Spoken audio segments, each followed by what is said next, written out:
Knock, knock. The digital clock read for 15 a.m. I was lying awake, restless.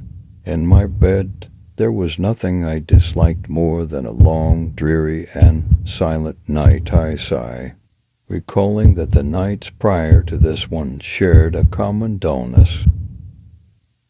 I adjusted the sheets in an attempt to cover my exposed feet from the biting cold that the night brought with it.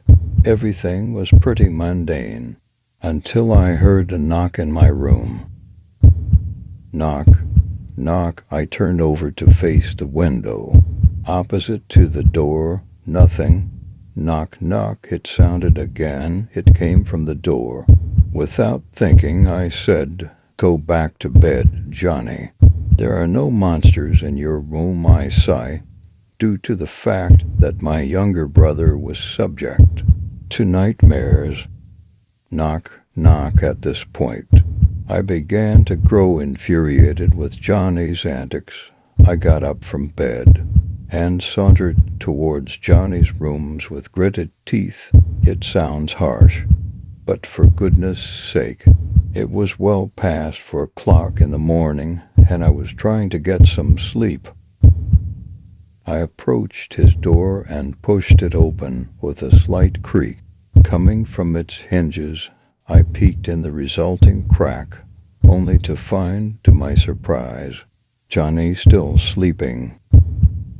It can't be, I thought to myself. If it's not him, then who could be knocking on my door? Getting a little scared, I walked back to my room and dragged myself back into bed. I gave the concept some more thought, but tiredness took over.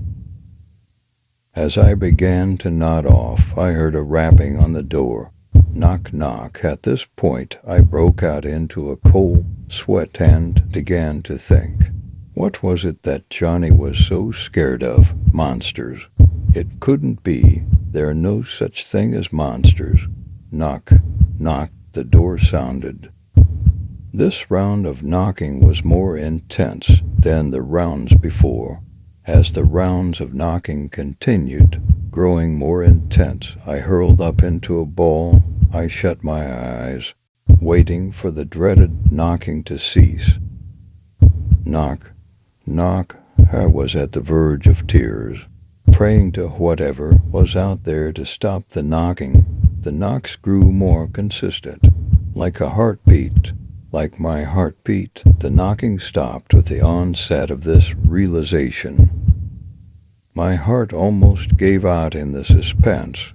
There is no such things as monsters, I kept repeating to myself. I tried to psyche myself up to look at the door, but my body wouldn't listen.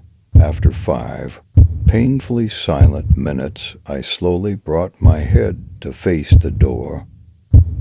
I forced my eyelids open, only to be greeted by a demonic smile with jagged teeth and bloodshot eyes.